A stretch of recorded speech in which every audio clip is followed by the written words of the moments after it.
Hello students, नमस्कार, सत श्री अकाल, आदाब, स्वागत है आप सभी का आपके पसंदीदा चैनल मैग्नेट ब्रेन्स पर।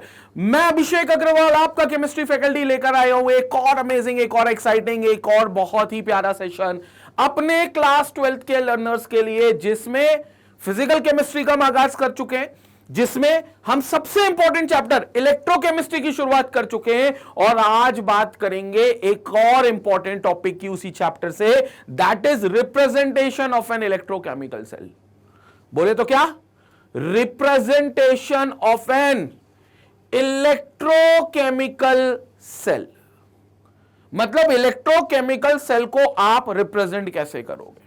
और मैं एक चीज तुमको बता दूं, वैसे तो देखो पिछले वीडियो में अपन ने ऑलरेडी बहुत सारी बातें कर ली और उसमें रिप्रेजेंटेशन को भी लेकर बात करी थी। याद है आपको पिछले वीडियो में अपन ने क्या क्या पढ़ा था? पिछले वीडियो में हमने इलेक्ट्रोड पोटेंशियल को निकालना सीखा था। किसकी मदद से? हमने इलेक्ट्रोड पोटेंशियल को देखा था कि भैया जब हम इसको शी से कनेक्ट करेंगे, क्यों शी से? क्योंकि वो रेफरेंस इलेक्ट्रोड है, और शी बोले तो स्टैंडर्ड हाइड्रोजन इलेक्ट्रोड, जो कि एक रेफरेंस इलेक्ट्रोड है। उस रेफरेंस इलेक्ट्रोड से जब हमने कनेक्ट किया था डिफरेंट मेटल के इलेक्ट्रोड्स को, तो हमने ये देखा था कि हर मेटल इलेक्ट्रोड का अपना एक टेंडेंसी आता है, अपना एक पोटेंशियल आता है। और वो टेंडेंसी हो सकता है उस मेटल के इलेक्ट्रॉन को लूज करने का हो, बोले तो ऑक्सीडेशन का पोटेंशियल हो, या हो सकता है वो उस मेटल का इलेक्ट्रॉन को गेन करने का टेंडेंसी हो, यानी कि उसका रिडक्शन पोटेंशियल हो। हालांकि ऑक्सीडेशन और पोटेंशियल और reduction potential numerical wise same रहेंगे, यह बात हम पिछले वीडियो में कर चुके हैं, बस उनमें साइन का डिफरेंस होगा, साइन ऑपोजिट होंगे। सर हम कौन सा पोटेंशियल आगे तक लेकर चलेंगे? तो सिंपल तौर पे हम लेकर चलेंगे रिडक्शन पोटेंशियल, क्योंकि आगे जितने भी फॉर्मूले हम पढ़ेंगे, हम नर्स्ड इक्वेशन की बात करेंगे, हम गिब्स फ्री एनर्जी की बात करेंगे, वहां पर जहां पर भी हमें इलेक्ट्रोड पोटेंशियल रखना हो या सेल पोटेंशियल रखना हो, तो उसमें हम रिडक्शन पोटेंशियल के टर्म्स में ही वैल्यूज को रखेंगे। भले कोई मेटल ऑक्सीडेशन भी क्यों ना दिखा रहा हो, तब भी हम रिडक्शन की ही पोटेंशियल रखेंगे। और यह स्टैंडर्ड हाइड्रोजन इलेक्ट्रोड से निकलेगा, जिसको हम रेफरेंस इलेक्ट्रोड मानते हैं। और उसी में हमने यह भी देखा था कि कैसे एक सेल को रिप्रेजेंट करते हैं। आज उसी टॉपिक को थोड़ा सा और डिटेल में हम लेकर जाएंगे और यह समझेंगे कि जब कोई एग्जाम में क्वेश्चन लिखा आएगा सेल के ऊपर, तो वो क्वेश्चन भी सेल के रिप्रेजेंटेशन के फॉर्मेट में ही आएगा। मतलब जो रिप्रेजेंटेशन मैं आपको अभी बता रहा हूं, उसी फॉर्मेट में क्वेश्चन भी आएगा सेल को लेकर। तो आपको रिप्रेजेंटेशन को समझना बहुत जरूरी होगा, क्योंकि आपको क्या लगता है कि क्वेश्चन जो इस चैप्टर से बनेंगे वो ऐसे बनेंगे कि एक सेल है जिसका ऑक्सीडेशन पोटेंशियल इतना है, जिस एक इलेक्ट्रोड है जिसका ऑक्सीडेशन पोटेंशियल इतना है, या एक और इलेक्ट्रोड है जिसका रिडक्शन पोटेंशियल इतना है, दोनों को हमने एक पर्टिकुलर सेल में रखा, दोनों अरेंजमेंट हमने एक कॉमन सेल में करी, फिर सेल पड़े, ऐसा नहीं आएगा। मतलब ये स्टेटमेंट में लिखा हुआ नहीं आएगा। आपको क्या कर देंगे, एक लाइन लिख देंगे जिसमें सेल का रिप्रेजेंटेशन होगा और नीचे कुछ डेटा दे देंगे। अब आपसे बोलेंगे बता इस क्वेश्चन को सॉल्व करो। इस क्वेश्चन में हो सकता है वो सेल पोटेंशियल पूछ ले, हो सकता है कोई और चीज पूछ ले, हो सकता है किसी एक मेटल का पोटेंशियल पूछ ले। तो ये क्वेश्चन जो आएंगे वो representation of an electrochemical cell के हिसाब से आएंगे। इसलिए रिप्रेजेंटेशन ऑफ इलेक्ट्रोकेमिकल सेल को समझना जरूरी होता है। अब क्या होगा रिप्रेजेंटेशन, चर्चा कर लेते हैं। क्या होगा रिप्रेजेंटेशन, बिल्कुल चर्चा कर लेते हैं, ध्यान से देखेंगे। सबसे पहली चीज, आप सेंटर पे लगाते हो सॉल्ट ब्रिज। मतलब यहां पर दो पैरेलल लाइन आएंगी। ये पैरेलल लाइन का काम यह है कि भैया ये सॉल्ट ब्रिज है। एसबी मतलब दीज आर सॉल्ट ब्रिज। ये है आपका सॉल्ट ब्रिज। अब इस सॉल्ट ब्रिज के लेफ्ट हैंड साइड पर जो भी चीज हो गई, यहां पर आप एनोड का जिक्र करोगे। मतलब लेफ्ट हैंड साइड पर जो भी आपने लिखा होगा वो इंश्योर करोगे कि वो एनोड वाली रिएक्शन से या वो एनोड वाले कॉम्पोजिशन से। और एनोड बोले तो जहां पर ऑक्सीडेशन हो रहा है, जहां पर क्या हो रहा है, ऑक्सीडेशन हो रहा है। वही जो राइट हैंड साइड पर आप चीजें लिखोगे, वो राइट हैंड साइड पर जो चीजें लिखोगे वो सारी चीजें आप कैथोड को लेकर लिखोगे। किसको लेकर लिखोगे? कैथोड को लेकर लिखोगे। कहां पर? राइट हैंड साइड पे। और जब आप कैथोड को लेकर लिखोगे तो यहां पर आप रिडक्शन के बारे में लिखोगे। किसके बारे में लिखोगे? रिडक्शन के बारे में, यानी कि जो रिड्यूस हो रहे हैं। और वही कॉम्पोजिशंस आप लिखोगे, कौन है मेटल, कौन है आयन, वही सारी चीज लिखोगे। तो इंपॉर्टेंट यह है कि ये थंब रूल है, मतलब पैरेलल लाइन जो आएंगी वो सॉल्ट ब्रिज बताएंगी, और इस पैरेलल लाइन के लेफ्ट हैंड साइड पे जो आएगा वो एनोड यानी कि ऑक्सीडेशन वाला हिस्सा होगा, और जो इस पैरेलल लाइन के राइट हैंड साइड पे आएगा वो कैथोड यानी कि रिडक्शन वाला पार्ट होगा। ये चीजें होंगी जो आपको अलग अलग रखनी होंगी और अलग अलग बतानी होंगी। संपट पड़ी क्या बात? ठीक है। अब अगर हम लेकर चले डेनियल सेल को, क्यों डेनियल सेल लेकर चल रहे हैं? क्योंकि डेनियल सेल हमें पता है कि सबसे कॉमन गैल्वेनिक सेल है Daniell cell. It's a common galvanic cell जहां पर जिंक और कॉपर की इलेक्ट्रोड को आप इमर्स्ड करते हो in their respective salt solutions. तो zinc and copper rod are immersed in their respective salt solutions. अब हमें पता है यहां पर जिंक क्या होता है, खुद को ऑक्सीडाइज करता है। गैल्वेनिक सेल की सारी रिएक्शंस हमें ऑलरेडी पता है कि जिंक खुद को क्या करेगा, ऑक्सीडाइज करेगा। कैसे ऑक्सीडाइज करेगा? जिंक 2 इलेक्ट्रॉन को लूज करेगा और खुद को Zn+2 बना लेगा। मतलब जिंक जो सॉलिड हुआ करता था वो जिंक यहां एक्वस आ जाएगा, और ये रिएक्शन कहां होगी? एनोड पर। क्यों? क्योंकि ऑक्सीडेशन रिएक्शन है, तो ये रिएक्शन कहां होगी? एनोड पर। ये 2 इलेक्ट्रॉन किसकी तरफ भागेंगे? कॉपर की तरफ। कॉपर की तरफ भागने पर 2 चीजें, कॉपर एज अ सॉलिड और कॉपर एज आयन Cu+2। कौन है उस पोजीशन पे जो 2 इलेक्ट्रॉन एक्सेप्ट कर सकता है?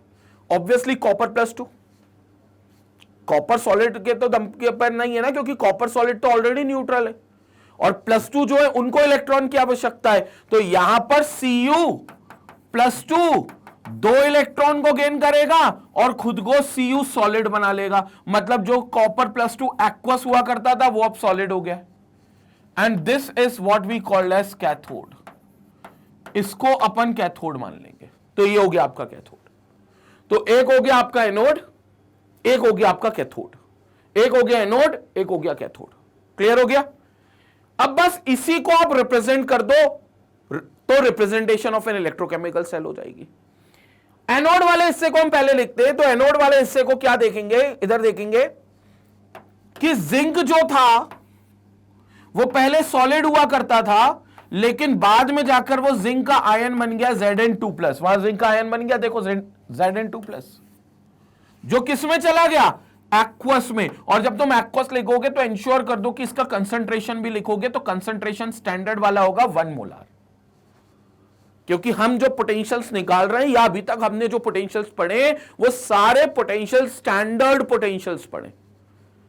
स्टैंडर्ड इलेक्ट्रोड मतलब electrode potential calculated under STP condition. कौन सी कंडीशन? STP condition. तो स्टैंडर्ड कंडीशन पे जो निकाले जाएंगे वो ये इलेक्ट्रोड्स हो गए Zn+2 वाले, वो 1 मोलार वाले। तो ये 1 मोलार हो गया। क्लियर हो गया?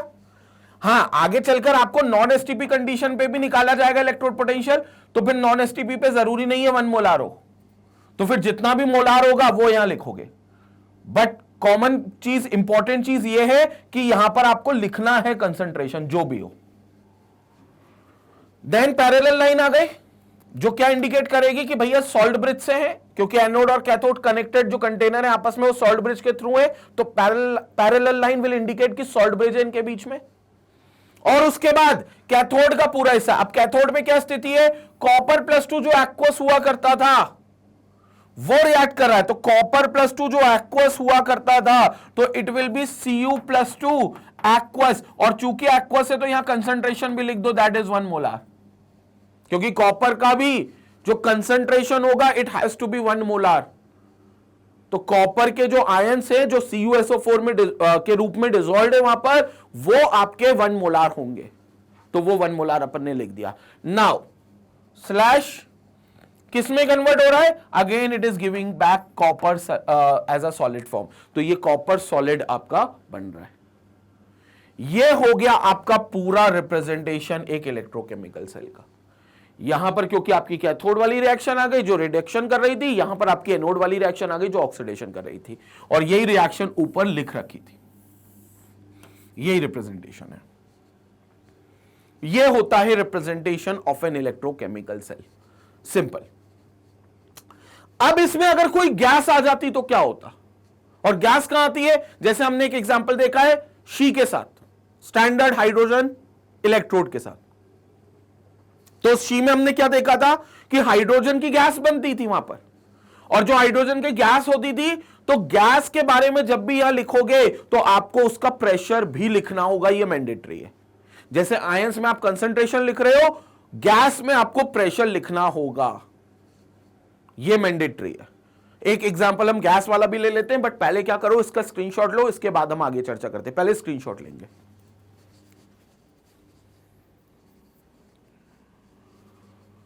टीप लिया ये, ओके। नाउ एक केस ले लेते हैं हम लोग, शी वाला।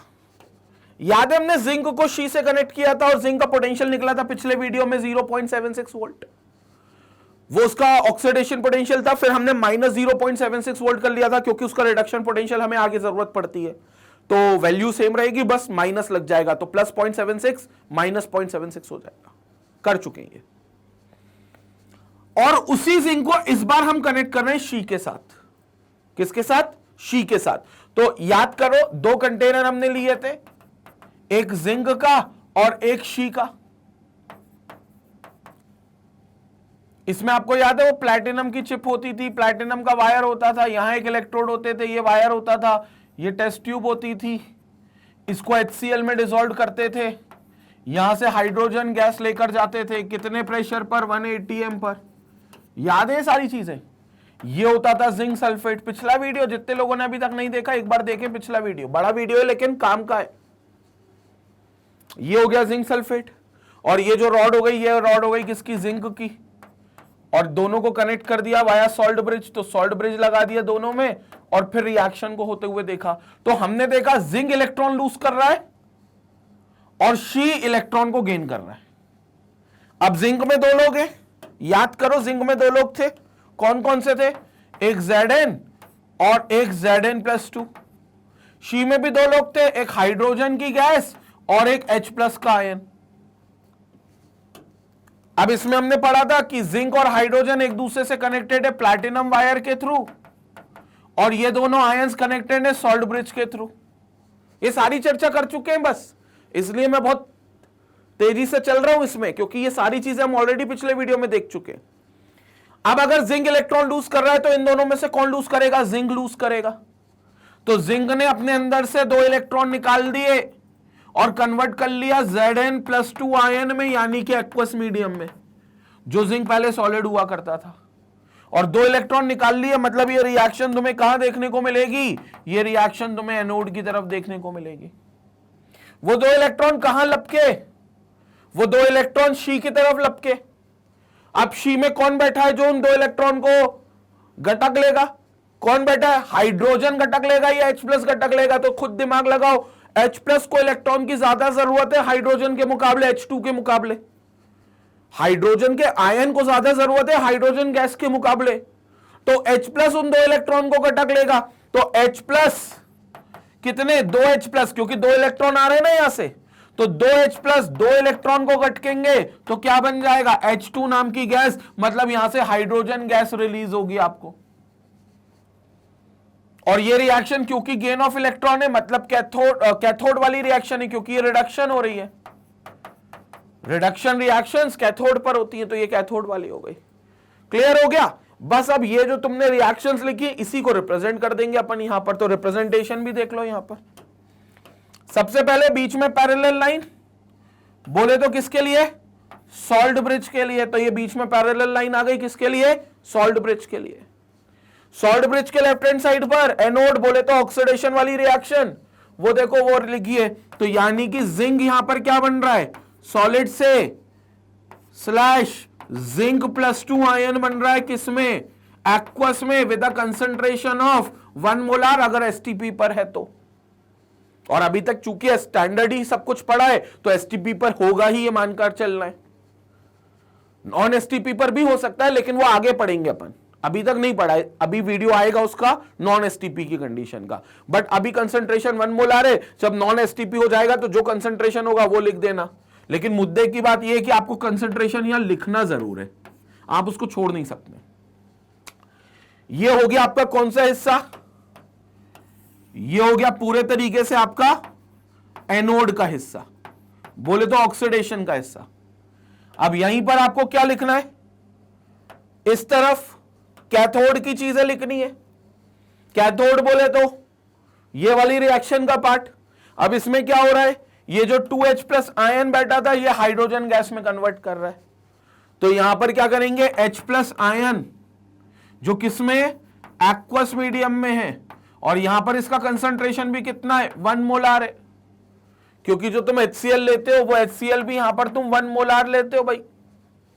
तो HCl भी तुम जो लेते हो वो 1 मोलार लेते हो। तो ये एक्वस हो गया विद 1 मोलार स्लैश क्या होगा इसके आगे, किस में कन्वर्ट हो रहा है, हाइड्रोजन गैस। तो ये हो गया H2 गैस में, लेकिन यहां प्रेशर लिखना जरूरी है 1 atm। तो ये 1 atm की प्रेशर जो गैस का लग रहा है, या जो गैस जितने प्रेशर की मिल रही है वो प्रेशर लिखना होगा। बस ये अंतर है। मतलब जब गैस आ जाएगी तो आपको उसका प्रेशर भी लिखना होगा। कंसंट्रेशन जब एक्वस मीडियम बनेगा, कोई भी आयन बनेगा एक्वस मीडियम में, तो उसका कंसंट्रेशन जैसे लिखना होगा। कोई भी आयन जब बनेगा एक्वस मीडियम में, तो जैसे उसका कंसंट्रेशन बनेगा वैसे ही आपको यहां पर गैस का प्रेशर भी लिखना होगा। क्लियर है बिल्कुल। तो ये हो गया आपका रिप्रेजेंटेशन। अब ये पूरा क्या हो गया आपका, ये पूरा क्या हो गया आपका, दिस इज योर कैथोड। तो ये आपका कैथोड हो गया। क्लियर हो गया। तो ये आपका पूरा कैथोड हो गया। संपट पड़ी क्या बात, तो ये आपका रिप्रेजेंटेशन हो जाएगा पूरे सेल का। ये समझना जरूरी है, ये हो जाएगा आपका रिप्रेजेंटेशन पूरे सेल का। ये हो गया आपका रिप्रेजेंटेशन पूरे सेल का। क्लियर हो गया, एवरीबडी गॉट दिस। 1% भी अगर किसी को डाउट है तो कमेंट सेक्शन का फायदा उठाएं, वहां पर अपना डाउट पूछें। काउंट ऑन मी, मैं सारे कमेंट्स लगातार पढ़ता रहता हूं। जब भी मुझे टाइम मिलता है मैं यूट्यूब ओपन करके अपने वीडियोस के कमेंट पढ़ता हूं। तो जितने भी स्टूडेंट को कोई भी डाउट है, जेन्युइन डाउट कोई भी है किसी भी स्टूडेंट को, कमेंट में जरूर लिखें। मैं आने वाले वीडियो में उस डाउट को जरूर कैटर करूंगा।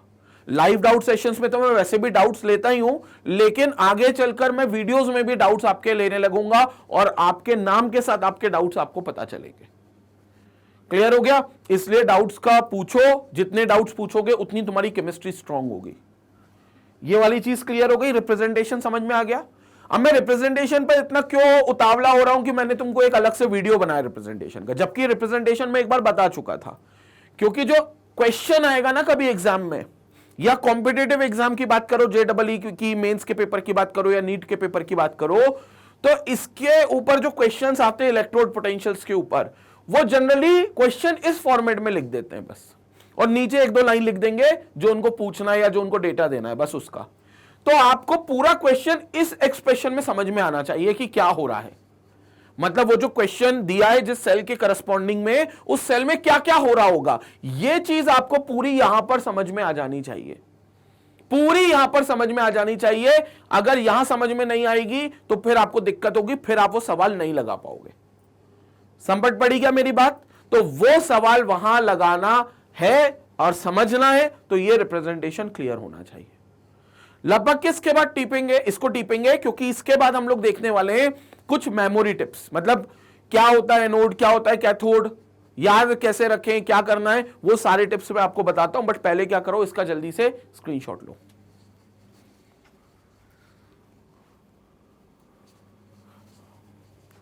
ओके, अब आगे चलते हैं। रिप्रेजेंटेशन से आगे मेमोरी है। These are basic tips to remember and to represent an electrochemical cell. याद रखना, ऑक्सीडेशन जहां होता है वो एनोड कहलाता है टर्मिनल, जो रिडक्शन का एंड होता है वो कैथोड कहलाता है। और ये लेफ्ट हैंड साइड और राइट हैंड साइड के बीच में होता है। बीच में आपकी क्या आती है, 2 पैरेलल लाइन। मतलब आपकी ये पैरेलल लाइन यहां पर आ जाएगी जो क्या इंडिकेट करेगी, सॉल्ट ब्रिज। तो ये हो गया लेफ्ट हैंड साइड का हिस्सा, ये हो गया राइट हैंड साइड का हिस्सा। ये हो गया आपका लेफ्ट हैंड साइड, ये हो गया राइट हैंड साइड। क्लियर हो गया। तो ये हो गया आपका एनोड, जहां पर आप देखोगे कि ऑक्सीडेशन हो रहा है। ये आपका हो गया कैथोड, जहां पर आप देखोगे कि रिडक्शन हो रहा है। नेगेटिव और पॉजिटिव याद रखना हो तो तुम रख सकते हो, बाकी मैं कभी नहीं बोलूंगा कि तुम एनोड और कैथोड को नेगेटिव पॉजिटिव से याद करो, क्योंकि अभी तुम नेगेटिव पॉजिटिव से याद कर लोगे लेकिन आगे चलकर टर्मिनल रिवर्स हो जाएगा। जब मैं रिचार्जिंग पढ़ाऊंगा ना तो रिचार्जिंग में टर्मिनल्स बदल जाते हैं। याद करो, हमने एक ग्लिम्स देखा है इसका, जिसमें यह कहा गया है कि जब आप डिस्चार्ज करते हो तो एनोड और कैथोड एक पर्टिकुलर टर्मिनल होते हैं, लेकिन जब सेल के खत्म होने के बाद आप उसको रिचार्ज करते हो तो एनोड बन जाता है कैथोड और कैथोड बन जाता है एनोड। Terminal gets reversed. इसलिए आप पॉजिटिव नेगेटिव भूल जाओ, आप सिर्फ ये याद रखो कि जहां ऑक्सीडेशन होगा वो एनोड होगा और वो लेफ्ट हैंड साइड पे आएगा, जो रिडक्शन होगा वो कैथोड होगा और वो राइट हैंड साइड में आएगा। ठीक है, अब इसके लिए पहले अल्फाबेट याद कर सकते हो, LAO, लाओ। लाओ लेफ्ट साइड में एनोड और ऑक्सीडेशन होगा तो लाओ। लाओ इसको पहले बना देते हैं, तो ये हमेशा पहले बनेगा। लाओ इसको पहले बना देते हैं, लेफ्ट लाओ, एनोड ए और ऑक्सीडेशन का O। फिर ये याद हो जाएगा, RCR से याद कर लेना इसको, राइट हैंड साइड कैथोड होगा और रिडक्शन होगा, RCR। तो ये आपके टिप्स हो जाएंगे ताकि आप कंफ्यूज नहीं हो कि लेफ्ट साइड में क्या आता है, राइट साइड में क्या आता है। क्या ऑक्सीडेशन जहां होता है वो कौन सा टर्मिनल होता है, रिडक्शन जो होता है वो कौन सा टर्मिनल होता है। लाओ याद रख लो, LAO बस, बाकी फिर दूसरा तो अपने आप ही आ जाएगा फिर तो। ठीक है, लाओ में L जो है वो लेफ्ट साइड, A जो है वो एनोड का और O बोले तो ऑक्सीडेशन का। लाओ, तो लाओ पहले मैं इसको बना देता हूं। क्लियर हो गया? इसको एक बार स्क्रीनशॉट ले ले, इसके बाद हम वीडियो कंक्लूड करते हैं। स्क्रीनशॉट लेंगे।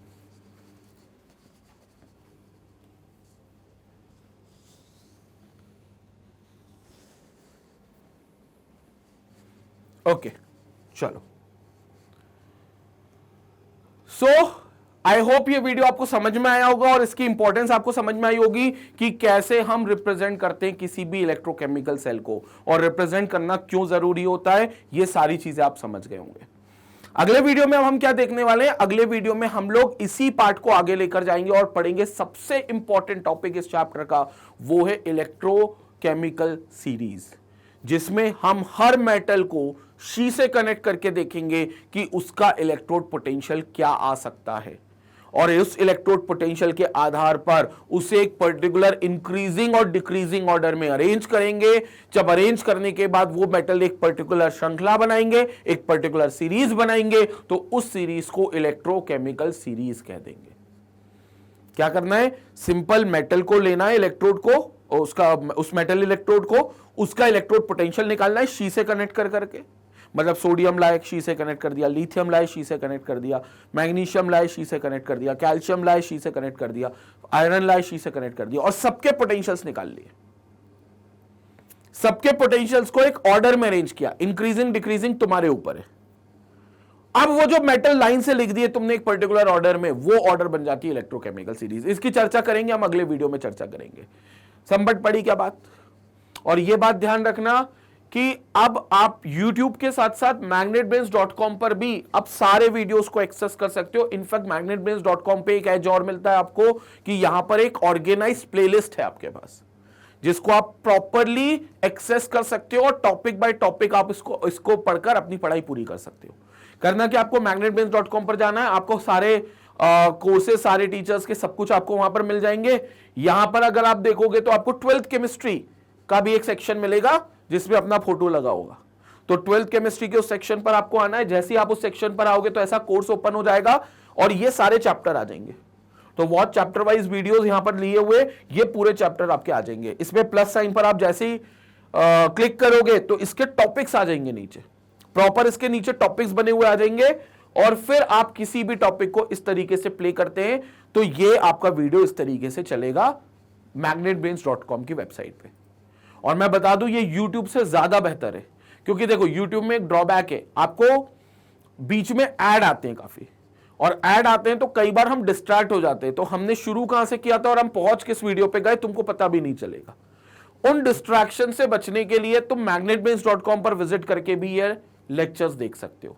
सारी चीजें आपको यहां पर मिलने वाली है, सारी चीजें आपको यहां पर मिलने वाली है और ये चीज आपको बहुत स्मूथली रन करेंगी। ये वीडियो आपका प्रॉपर चलेगा magnetbrains.com पर। इसी के साथ मैग्नेटब्रेन्स हिंदी चैनल वालों के लिए बहुत ही अच्छी बात है, हिंदी के स्टूडेंट्स के लिए बहुत ही अच्छी बात है, क्योंकि मैग्नेटब्रेन्स का हिंदी का एक्सक्लूसिव चैनल अब आ चुका है और चैनल लॉन्च हो चुका है, जहां पर एक्सक्लूसिवली सारे फैकल्टीज हिंदी मीडियम के स्टूडेंट्स को कैटर करते हैं। जैसे बच्चों की कई बार प्रॉब्लम होती थी ना, हिंदी मीडियम के बच्चों की खास तौर से, कि सर हमें टीचर जो पढ़ाते हैं वो समझ में तो आ जाता है, हमें पूरा कंसेप्ट पूरा एकदम क्लियर हो जाता है, लेकिन दिक्कत ये है कि जब हम एग्जाम में लिखते हैं तो हमें जो टर्म्स होती है केमिस्ट्री की, जैसे एटम्स हो गए, मॉलिक्यूल्स हो गए, तो इनको भी हमें हिंदी में ही लिखना पड़ेगा। वो जो टर्मिनोलॉजी होती है वो भी हिंदी में ही चाहिए। तो उसके लिए मैग्नेट ब्रेन्स हिंदी के चैनल पर आपको सब कुछ मिलेगा, एग्जैक्टली सारे फैकल्टीज आपको हिंदी टर्मिनोलॉजी भी देंगे। तो सारी चीजें आपको यहां पर मिलने वाली है। इसको जल्दी से शेयर करें उन लोगों के साथ जो हिंदी मीडियम बैकग्राउंड से हैं, और इसको आप भी सब्सक्राइब कर लें। इसके अलावा आपको पता है मेन चैनल जिस पर मेरा ये वीडियो देख रहे हो आप, मेन चैनल पर तो केजी से लेकर क्लास 12 तक के सारी क्लासेस के हर सब्जेक्ट्स अवेलेबल है। केमिस्ट्री तो आपको मिल ही रहा है, फिजिक्स हो गया, मैथ्स हो गया, बायो हो गया, एसएसटी हो गया, कॉमर्स के सब्जेक्ट जैसे अकाउंट्स हो गया, इकोनॉमिक्स हो गया, बिजनेस स्टडीज हो गया, ह्यूमैनिटीज, पॉलिटिकल साइंस, ईवीएस, ये सारे सब्जेक्ट्स के आपको एक्सक्लूसिव वीडियोस मिलते हैं जो एक्सपर्ट फैकल्टीज क्रिएट करते हैं ताकि आपकी पढ़ाई को बेहतर कर सके।